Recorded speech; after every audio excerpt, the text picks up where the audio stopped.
That's why. So, Okay, there how we about go. now? Yes. All right. All right. So let's get started. Thank you everyone for joining. This is a recorded session, so we will be posting this on our Region 5 YouTube channel later as well.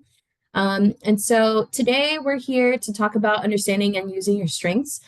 Today's speaker is actually Ruben Mercado. It's one of our very own from fellow Lobos in Region 5. He also works for SHEP. So he is the Internship Program Manager, Research and Impact. So he has a lot of extensive knowledge about what's been going on, different types of programming in SHEP. I know that he also has a passion for all of these strengths finders tests, and he could talk. That's why he's here to talk a little bit more about that and see how we can apply that in our professional life and careers. And so, yeah, without further ado, Ruben, go ahead. Thank you so much for joining us. Yeah, absolutely. Thank you. Happy to be here. Thank you, Cindy, for the introduction.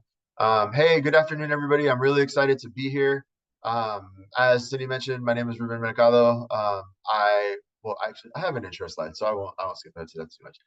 First, apologies that I see that I have the previous date on this slide, so obviously it is not April 10th, but happy to be here. As was mentioned, here's a brief overview of the agenda, just some introductions. I'm going to do like kind of a wide scale overview on like strengths and talent.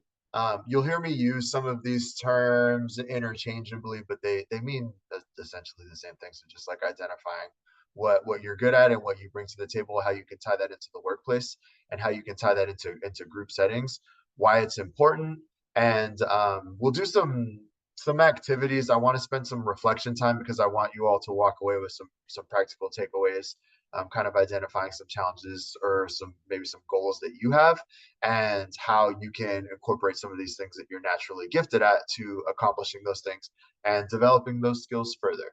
So here's me. I put my Clifton Strengths top five as well as the high five, which is the assessment that we utilized for this particular presentation.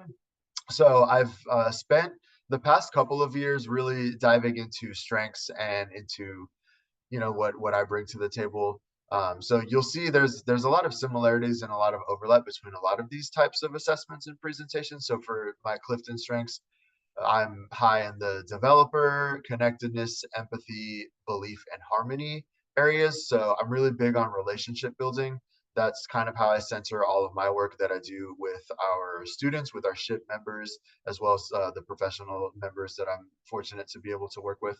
And then in the high five area, I had empathizer, believer, coach, philomath, which I had to read the description on that one. I was surprised to see it, and deliver in my top five as well. So curious to hear more about you all. And since we have a smaller group, I wanted to be interactive and I want everybody to be able to chime in a little bit.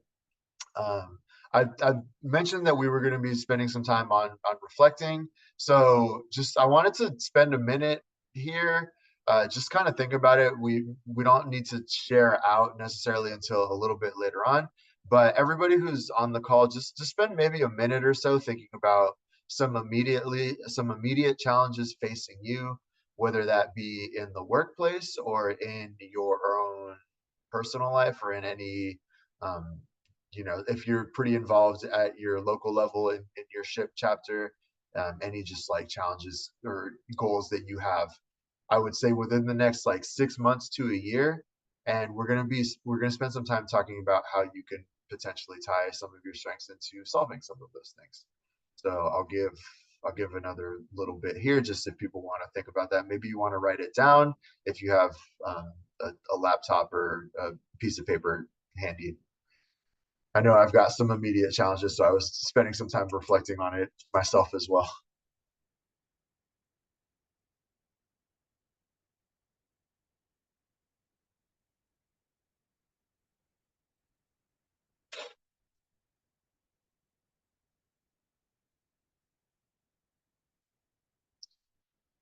Okay, I just jotted something down for myself. I'm gonna do my own homework, not just assign it. So I'm gonna hopefully that was time for everybody to just kind of think of maybe something that they had, and we'll get a chance to discuss that a little bit later.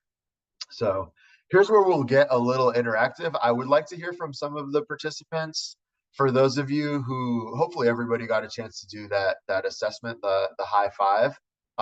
What were your results? Did any of it surprise you? Or the inverse, did any of it just like make complete sense and you knew right away? It was like, yeah, this is right. And which is one that you saw that is like, oh, I wasn't thinking about that, but I actually do find that naturally easy for me, and I would like to utilize it more. So yeah, these questions on the screen, if anybody wants to hop on, turn on their mic and maybe share a little bit about what they got and what are some of their immediate thoughts were. Oh, sorry.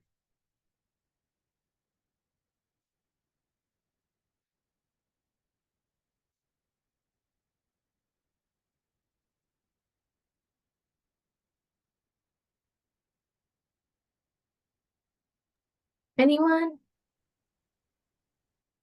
Marcos, I saw you had your hand raised. Yeah, go ahead and if you'd like to share with us.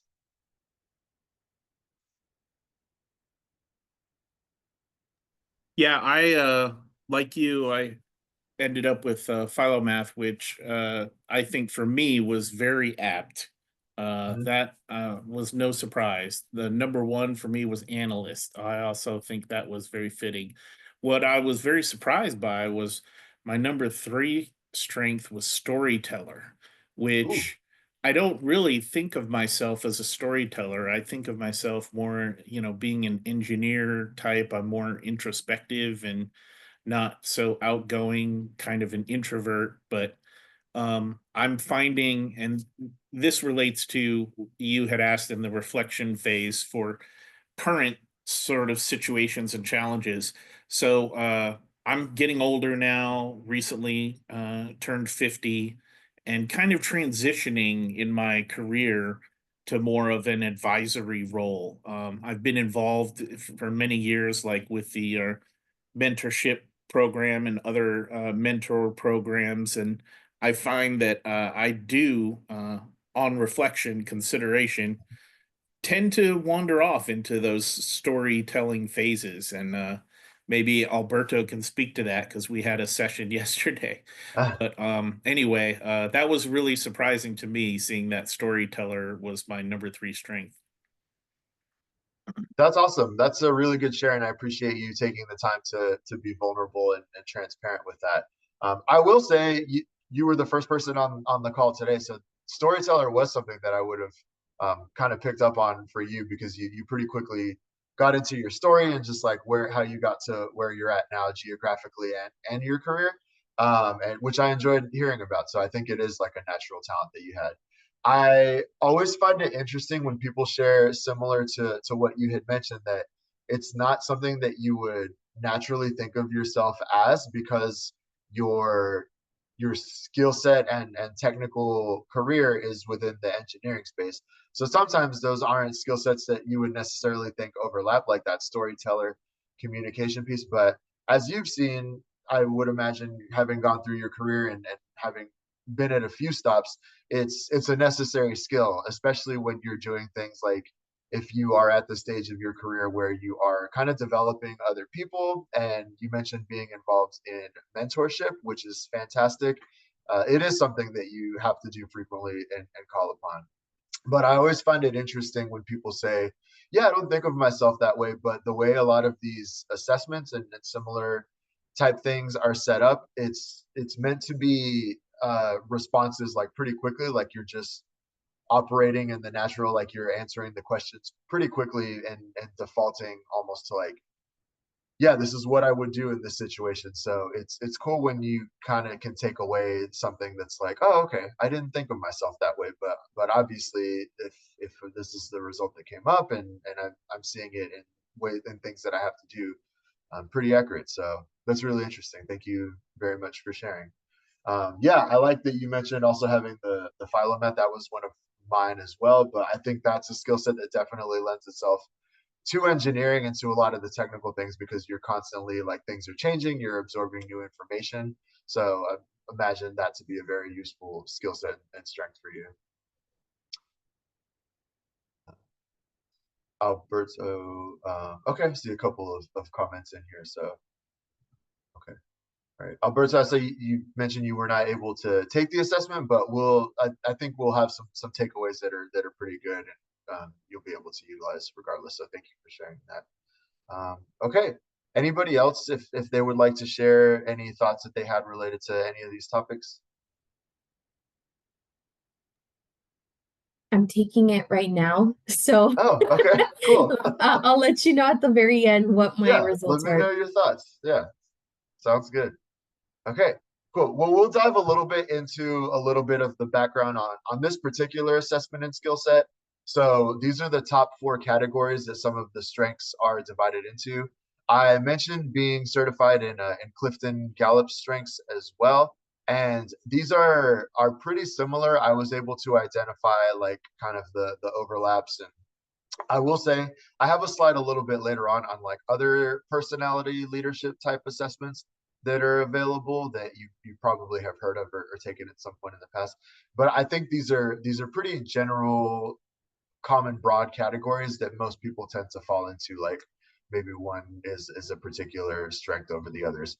But these are the four categories that the different results from this assessment could have fallen into. So the first one being thinking. This is probably for you engineers is something that made a lot of sense, and I would imagine you probably saw a lot of strengths fall under these. But just knowing how to analyze and absorb information that can help teams consider possibilities. The second was doing.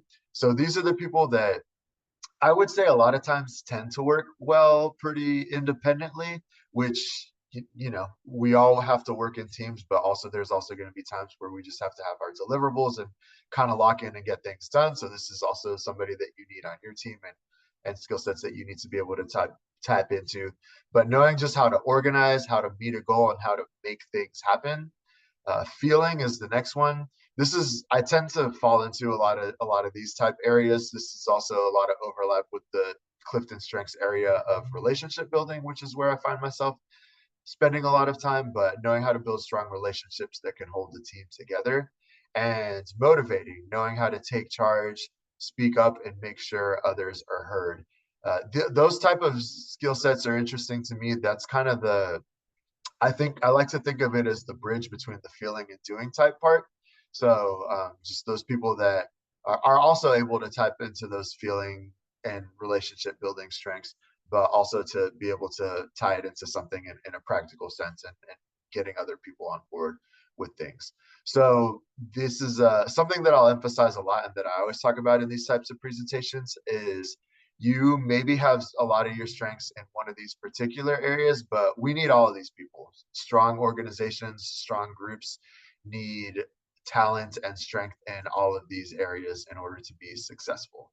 And we'll spend some time talking about that and do some group work on that.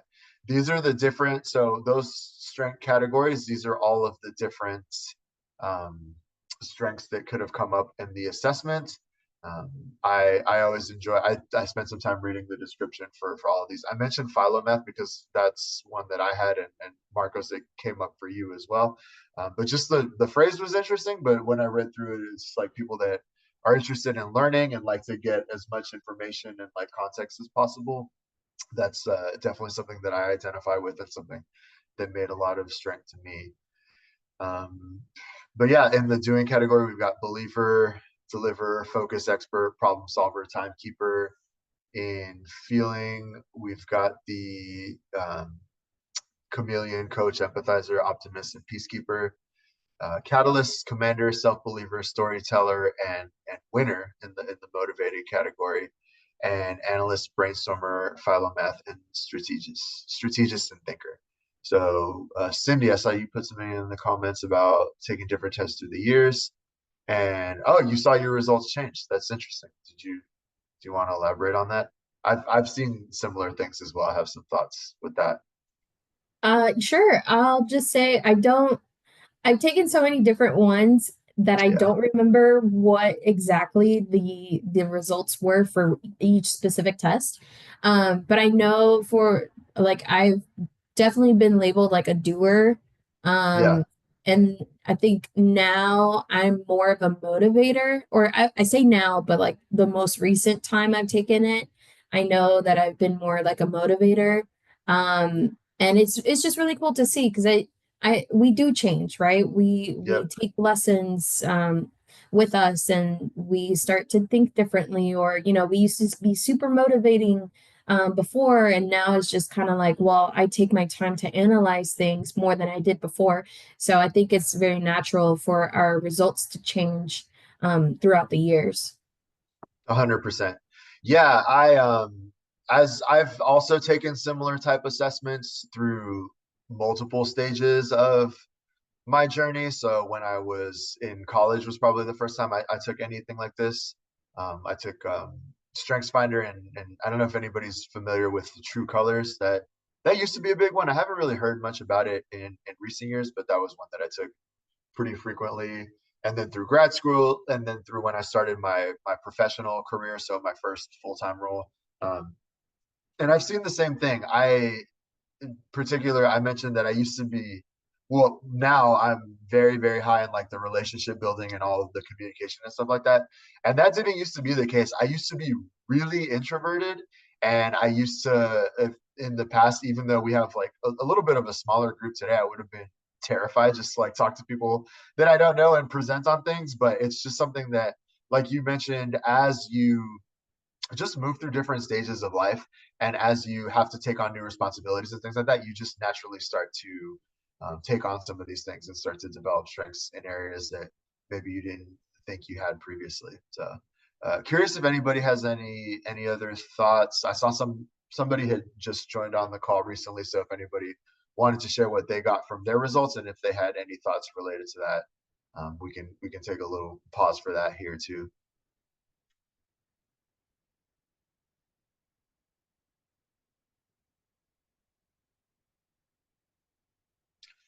If not, I can keep it moving here. We're going to get into some of the background and some of the benefits of acknowledging and using these type of strengths. So the research shows on a lot of these type assessments, the reason we emphasize like finding what you're naturally good at and developing those strengths is because then subsequently you are spending less time on your weaknesses and obsessing over like maybe what you are not naturally good at.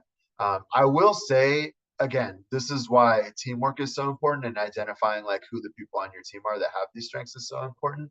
But it's organizations that can find what people are good at and encourage that and kind of plug them into roles and assignments that naturally tie into those things tend to be more successful. So that's not to say that if you have something, and I know we didn't, maybe people didn't get to do like the full report and see like kind of where everything is ranked. That's not to say that you can't like develop other strengths or that you can't like naturally do things. So I'll use myself as an example. When I do things like this, I tend to have those like strategic thinking and like analytical type skills ranked pretty low, which hurts my feelings because I have to do those things, and I feel like I'm good at delivering on those things for my work role, but it's something that I have to do for work, right? But it just maybe takes me a little bit more time. And so one thing that I've always liked to do is tie into my like relationship building and feeling type strengths and find the people on my team that can help me maybe brainstorm and maybe come up with a game plan, with a project management schedule that makes things easier for me so that I can break it down into smaller pieces, because it's just not something that I would probably do naturally and maybe feel a little overwhelmed at. So that's an example that I always go to with myself. Is just like it's not that I can't do it. I just maybe need to spend a little more time intentionally and maybe take a step back to think of how to do it. Some of the other benefits of acknowledging and using your strengths are just building your confidence and using those existing skills. If you're spending most of your time at work or in whatever leadership roles you have, doing things that you already feel pretty naturally good at and that you've gotten to spend some time practicing and developing, that's just you're going to get to a near perfection level of performance just because you've gotten the reps in, you've already done it a couple times, you've already identified what you're good at, and it's helpful in kind of delivering those outcomes. And so just building that confidence in existing skill sets is important. Also, just strengthen collaboration and teamwork. I'll talk a little bit later, but organizations that spend some time doing things like this tend to be more successful. So if you're able to do like similar types of assessments with your team at work, that's something that we've been doing with our team at the ship national office, which has been really beneficial, just identifying people's strengths. And so I would say some intentionality on that is critical as well. And then keeping a journal of where you started and where you're going.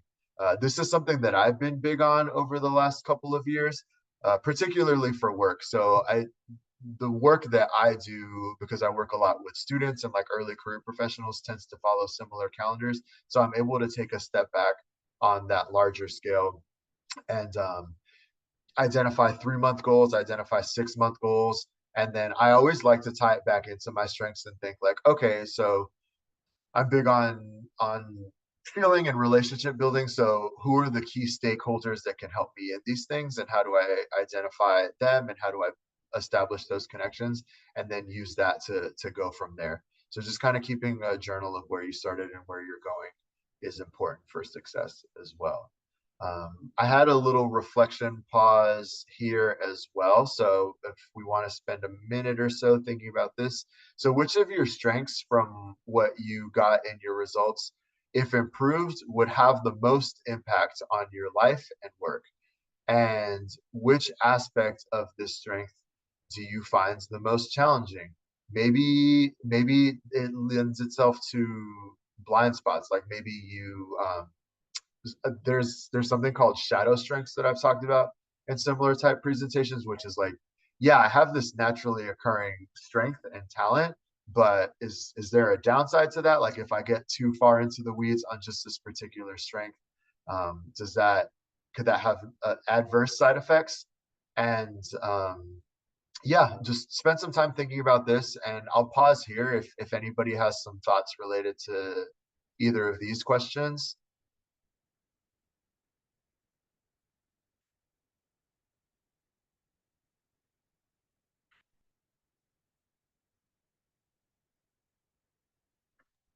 Anyone?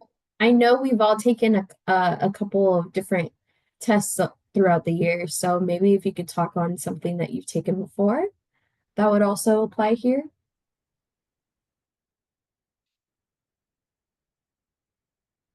Yeah, Marcos, I saw you had your hand raised. Yeah, I didn't want to monopolize, but I'll follow up because on this matter of storytelling, I think for me, it's a challenge in the workplace. Hmm. So, like outside of the workplace, like I mentioned with like volunteer organizations and boards and SHEP and being involved as a mentor, it's a great asset. But in the workplace, I've found that it can be very distracting. And Hmm. a lot of times, a meeting is being held, you want it to be optimum efficiency. And so, going off on tangents and sea stories is not necessarily helpful. So, I mean, on the one hand, I recognize it's a skill, it's a strength, but in the right place, in the right context, right? So, 100%. Yeah, that's a perfect example of what we're talking about. And what I always emphasize in things like this is I mean exactly what you just said. So we have our strengths, but there is also, time and a place for everything. That's a perfect one where if you have a meeting that's blocked off for a half hour, then yeah, it's more efficient to just get right into the deliverables and what we're looking to accomplish as a group, and tap into some of those other strengths that you have, like the learner, the philomath, where you're um, downloading that information within that meeting, and just coming up with a game plan. So that's probably what you want to tap more into in that setting. Whereas when you're working with one of your employees or one of the people that you're mentoring, definitely that storytelling strength is where you're going to show up, and what you want to tap into. So yeah, that's a perfect example of what we're talking about.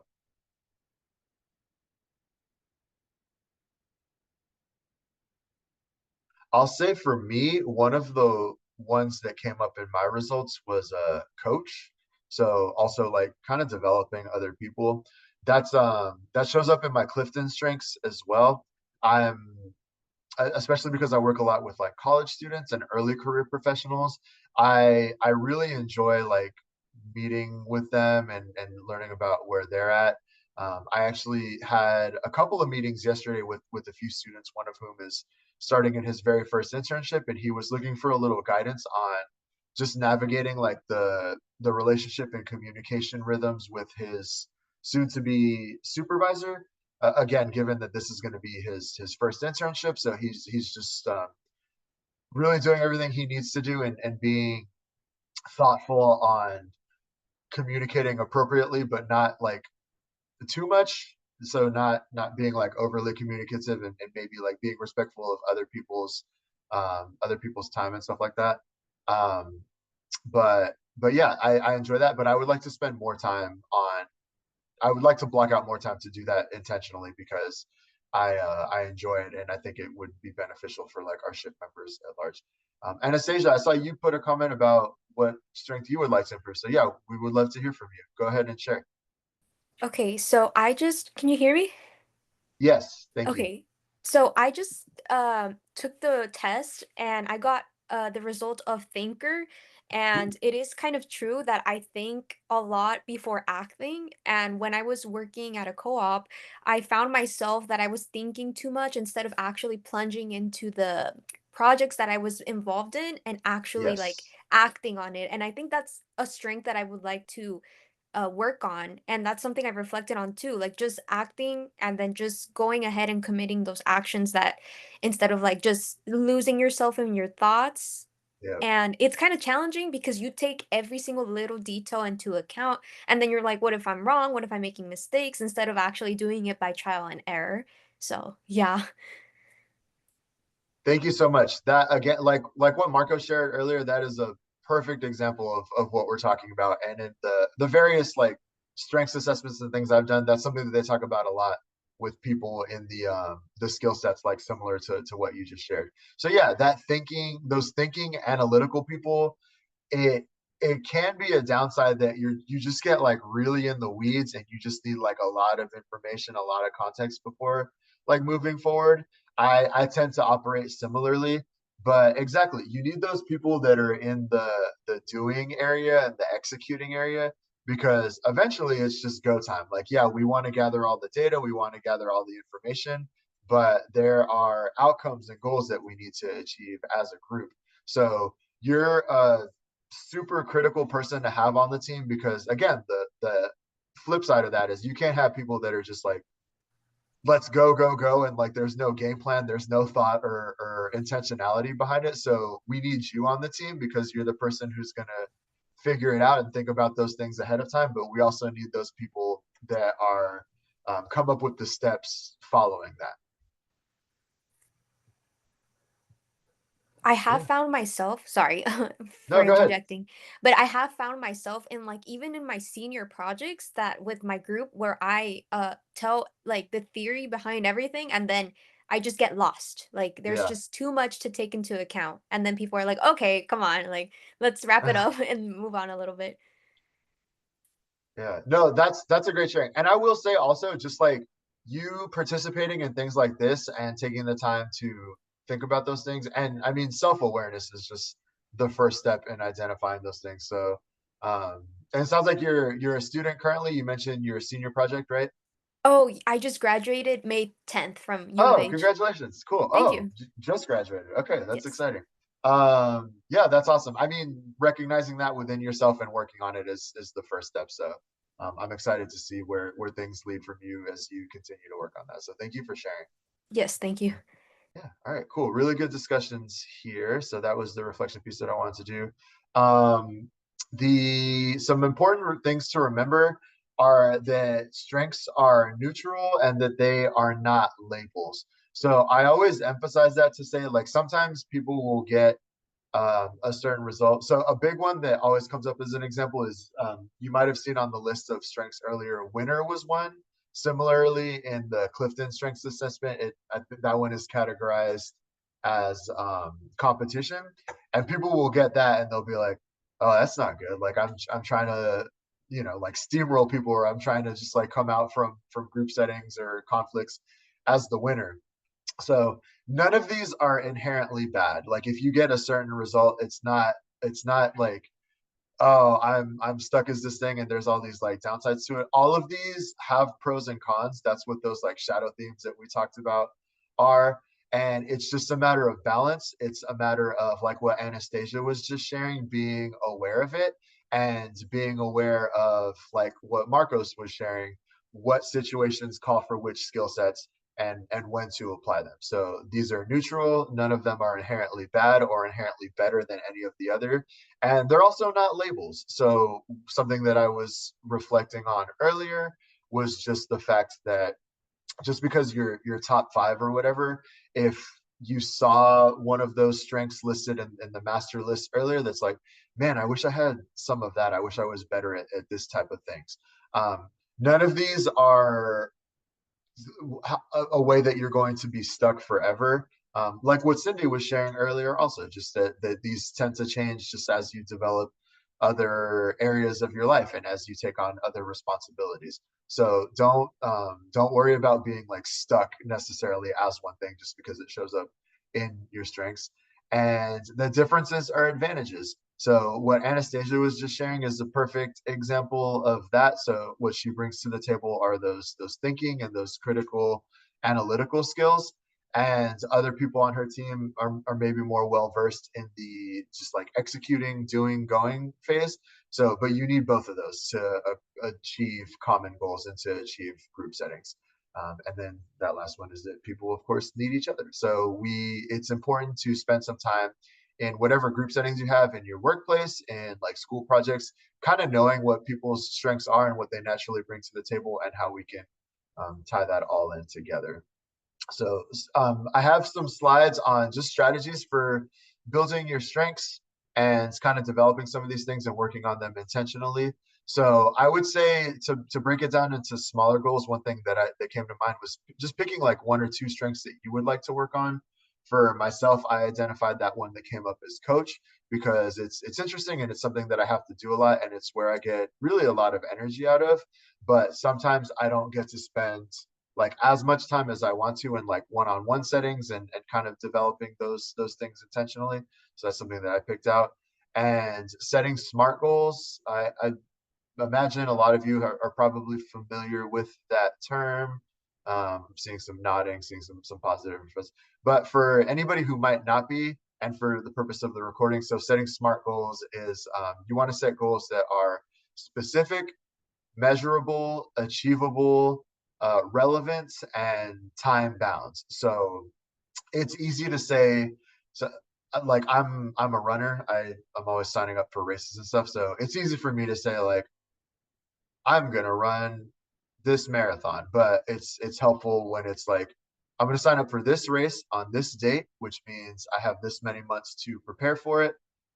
My specific goal is I want to be able to run it at this time, and making sure that that's something that's like achievable and relevant for me. So like I'm probably not going to qualify for the Boston Marathon, so it's like not it's not realistic for me to shave like an entire hour and a half off my usual marathon time.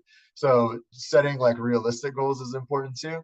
But yeah, so pick out one of your strengths, set a goal for how you can tie it into like an issue that you're facing in the workplace or in whatever setting, which is why we did that reflection piece at the beginning, and kind of come up with like a 6 month to a year plan on how you're going to use that strength to accomplish this goal or to address this potential problem that you're facing.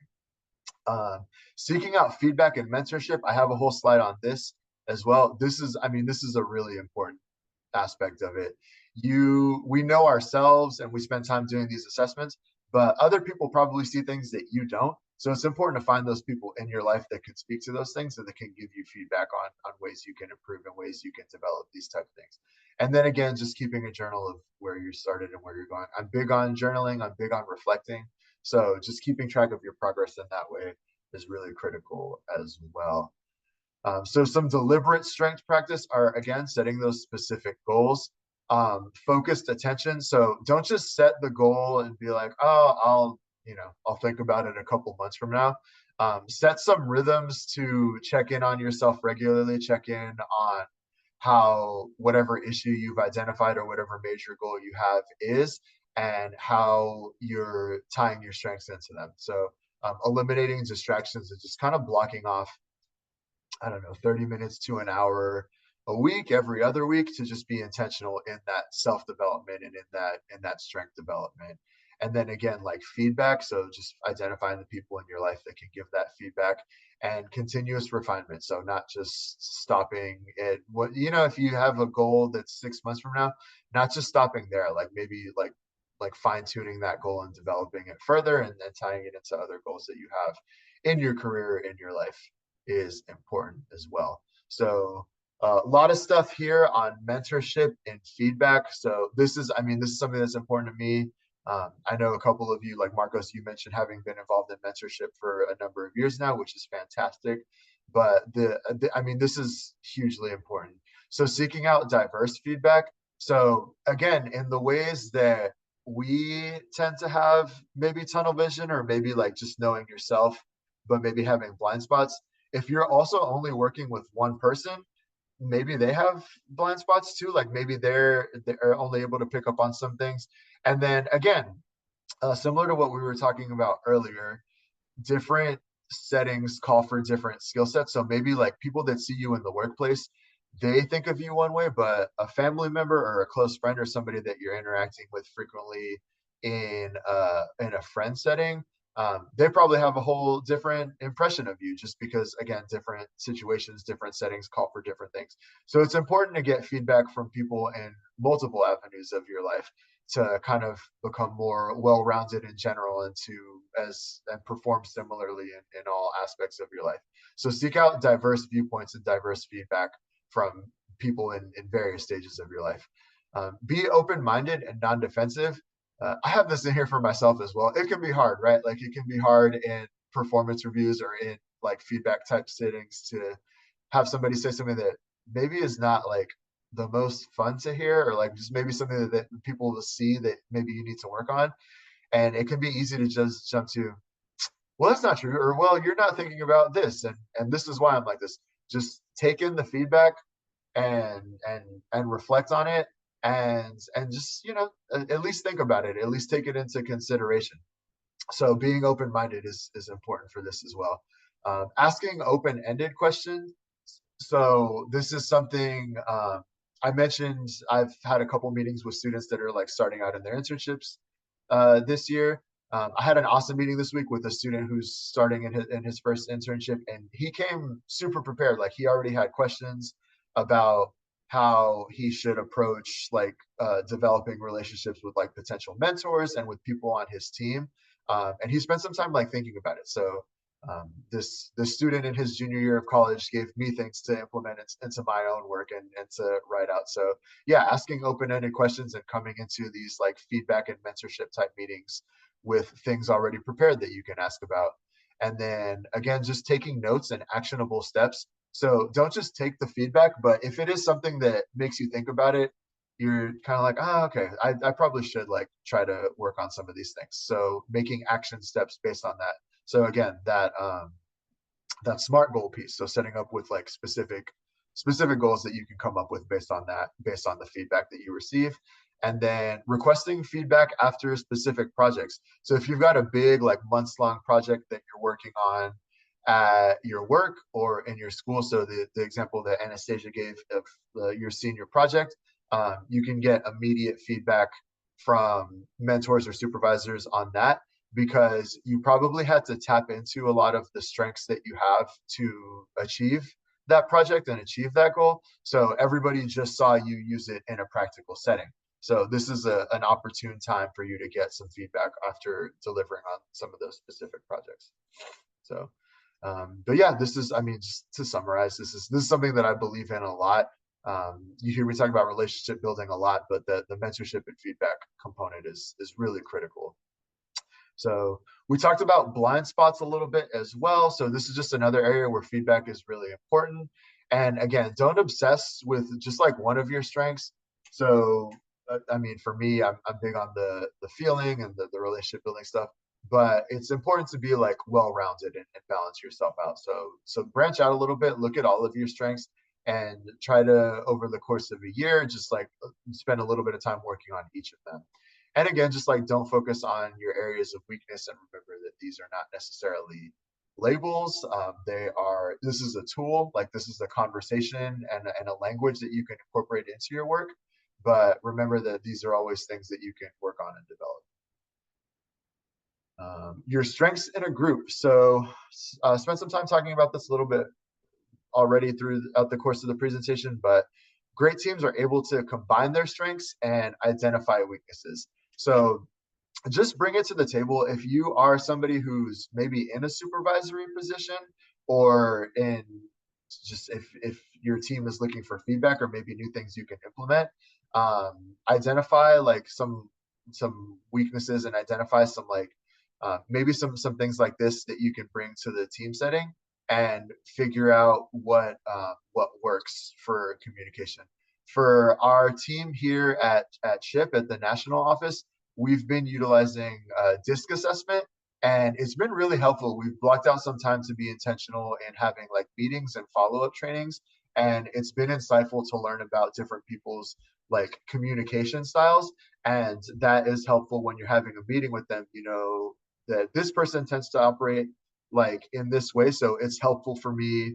This is somebody who likes to have a lot of like context for why you're asking for a certain outcome or why you're asking for help in a certain project. So just knowing that ahead of time can be really beneficial. So having those like group check-ins, having those follow-up trainings is important. I have a little note here on using a strength grid. So that's a pretty specific exercise for like the Gallup Clifton strengths, but I always like doing it when I'm working with like regional chapters, and I've done a few similar type trainings with different like universities SHIP chapters. So it's kind of a map that you build where everybody on the team, you identify what their top 5 strengths are and you map it out, and it can be really insightful. Like for instance, in a certain setting, you might see that nobody has high strengths in one of those like thinking or analytical areas, and it's like, okay, well, this is something that we need to spend some time like maybe identifying somebody that can join our group, or maybe like ways we can develop some of these skills because it doesn't show up naturally for a lot of us. So spending some time doing a similar type activity can be beneficial to your organization.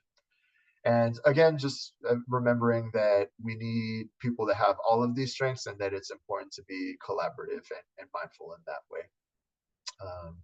Okay, so I wanted to, with a little bit of the time that we have left, at the beginning, for those of you who maybe joined in a little bit later, we talked about a challenge facing you currently, or it doesn't have to be a challenge. Maybe it's just a goal that you have, something that you want to accomplish within the next 6 months to a year. So think about that and how you can apply maybe some of your strengths.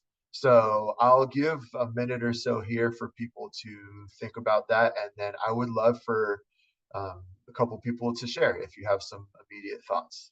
So I'll pause here for everybody to maybe think. And then if you've got something, go ahead and just like raise your hands in the Zoom call here, and we'll spend some time talking about it.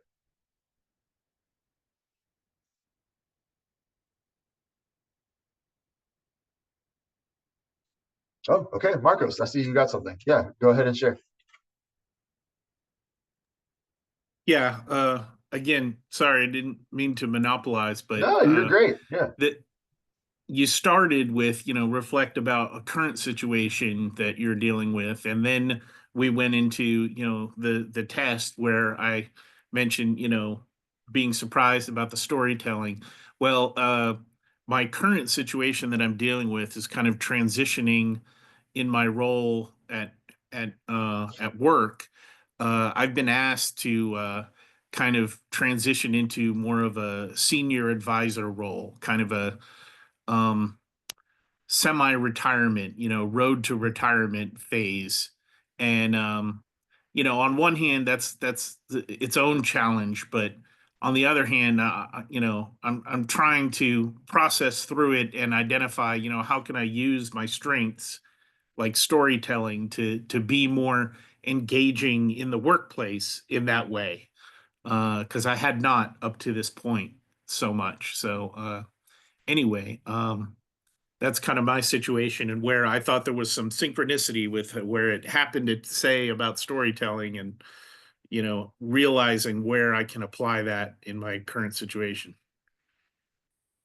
Yeah, that's great. Thank you so much for sharing. I mean, that's a perfect example. So you've got that strength in communication, and as you're moving into a like an advisory type role where you're going to be like developing this next group and the people coming up, that's hugely important because you've got a wealth of knowledge and experience that you can impart on people, and so just like tapping into that to develop others and really is for the benefit of the organization as a whole. So that's perfect. Yeah.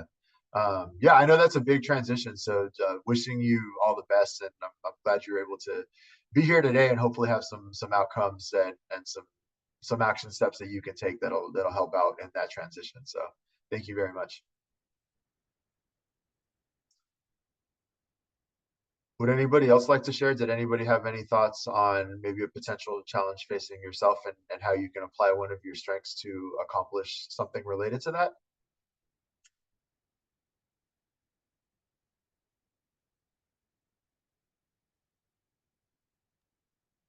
I'll go. So I just took the test and I got Commander and Catalyst, which is kind of funny because I feel like I fulfill or like I'm completely Commander and Catalyst when it comes to my work in SHIP, when it comes to my personal life. But when it comes to work, I'm trying to get there. So right now I'm part of our SAP deployment team.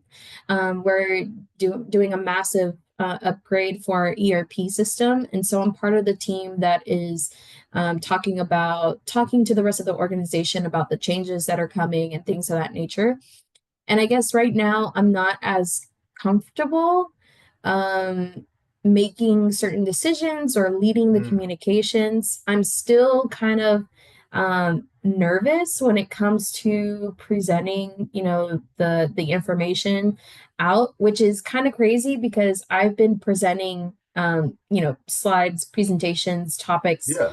since I was in probably high school or middle school. So this is presenting is not the problem. It's that I'm not confident with um the topic. And so something that I need to kind of just work on, and that way I can support my Commander and Catalyst self and work is just not being afraid of messing up and just putting myself out there because that's really what I've been doing all this time. And for whatever reason, I just feel like work is just so different than Yeah. everything else I've known. So yeah, that's where I'm at. Yeah. Yeah, I've definitely seen you talk in front of like very large groups and do I've so like yelled in very front like of large groups like yeah, I've seen it. I've seen you be like very effective in communicating. So A, you got this, and B, it's good that you recognize that within yourself. It is different. Again, just like saying it again, but different settings call for different skill sets, and yeah, we almost feel like different people in different settings. So like yes, obviously like at SHIP and then like just how involved you've been, you've like your stuff and like you communicate very well. But and I'm sure you are also like doing great at work also, but it feels different. So yeah, just that. I mean, I think gathering as much like context as possible. So like getting as much background on what you're having to present on and what you're having to deliver on, and just like checking in with key people ahead of time. But yeah, then it's just going and doing it, and sometimes it's just a matter of she also yells in small groups. thanks, But yeah, Miguel. it's sometimes it's just a matter of it's also just like sometimes you just got to do it and just like we'll figure it out if maybe one thing like was communicated wrong or anything like that. Yeah, But yeah, you got this. Thank you for being transparent and vulnerable and sharing. yeah, That's thank you. so okay. Any other thoughts? Anything else anybody wanted to share on?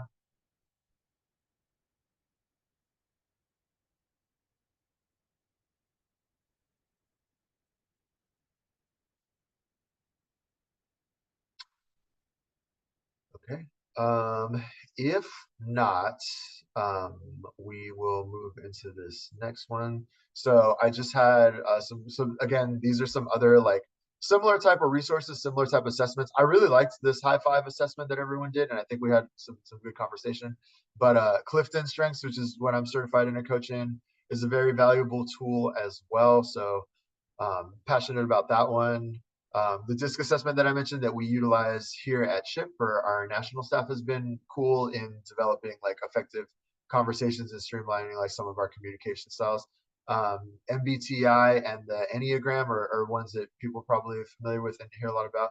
I haven't taken the MBTI in quite a while, so anytime somebody asks, I have to like dig for my results. And I've never done the Enneagram, I don't think, but these are, I know workplaces, a lot of like different corporations and stuff utilize these. So just something that I like to share in as you're navigating, like maybe working in a team setting, or if you have any, if maybe your organization is talking about like professional development or communication styles, something that you can potentially bring to the table and talk about. These are all tools, and these are all can give like different type of results, but it's helpful language to incorporate into your working style, just to learn more about the people around you, learn more about yourself, and learn more about ways to collaborate effectively and communicate well to everyone's betterment. So I meant to have like a closing slide, and then I don't think I actually got to it. So this is basically my closing slide. But yeah, with the little bit of time we have left, I wanted to stop for any other like questions or just like thoughts that people had. I was also going to put my LinkedIn in the chat here. I love stuff like this, and I'm big on relationship building and collaborating. So if people want to talk about doing something similar like this, like with your workplace or in any groups that you manage or that you work with, I'm interested in talking about that, and just interested in like learning more about where your journeys go. A lot of you have talked about transitioning into like new phases of your career and life. So just, I always like to see how that goes for people. So yeah, basically any closing thoughts, comments, questions from anyone that was on today? Hey, I have one last minute question. This is Miguel Soto. Hey. Um, question, how do you become a more effective communicator? And the answer should be practice more, because I've been practicing since 7 years old. He hasn't gotten better. How to become a more effective communicator? Oh, Cindy. Yes.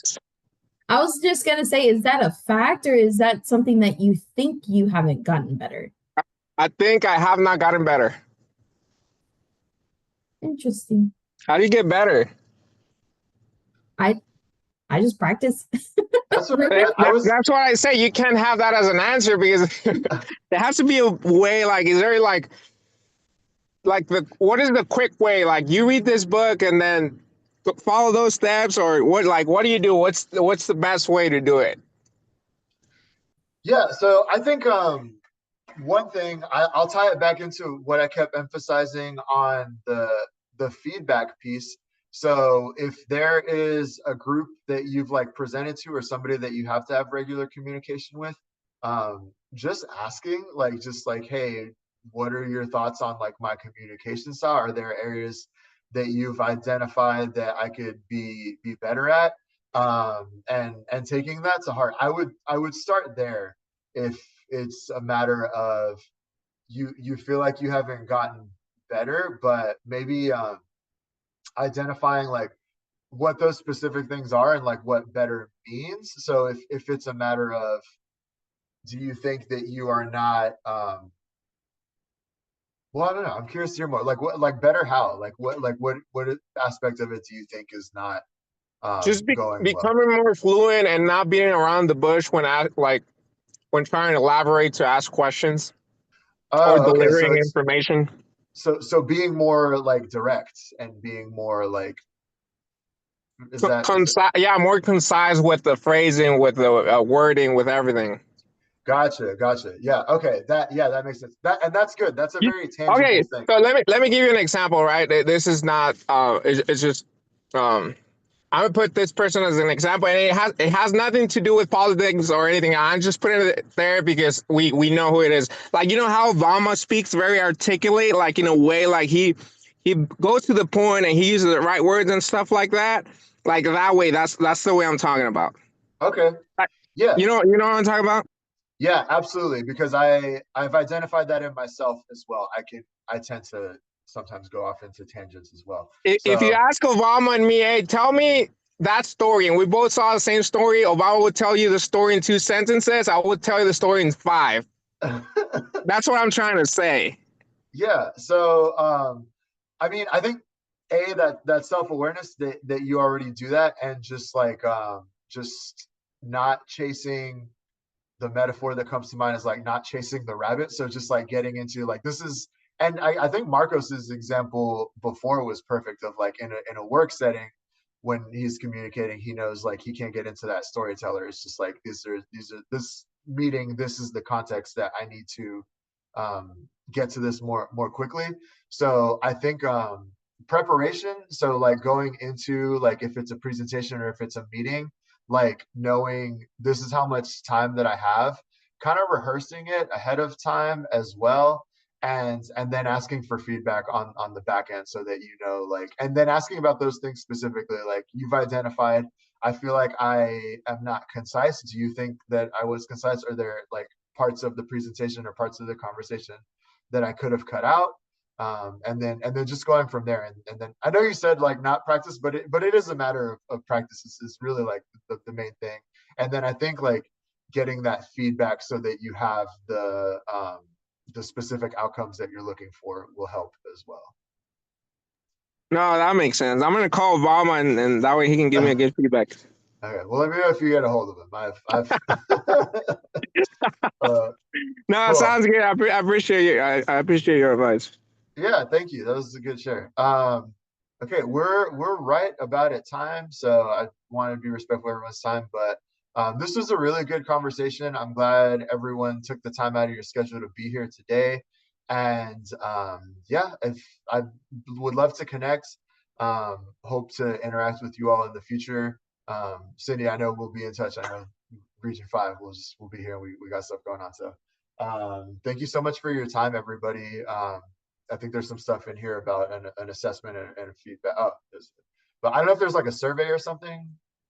Probably, maybe. No Oh, survey. okay. Well, We're good. you can send me a LinkedIn message telling me what you thought if there's things that I can work on as well. I also value feedback. So this was great. Thank you so much, everybody, and enjoy the rest of your day, and hope to talk soon. Absolutely. You have a good one. Bye.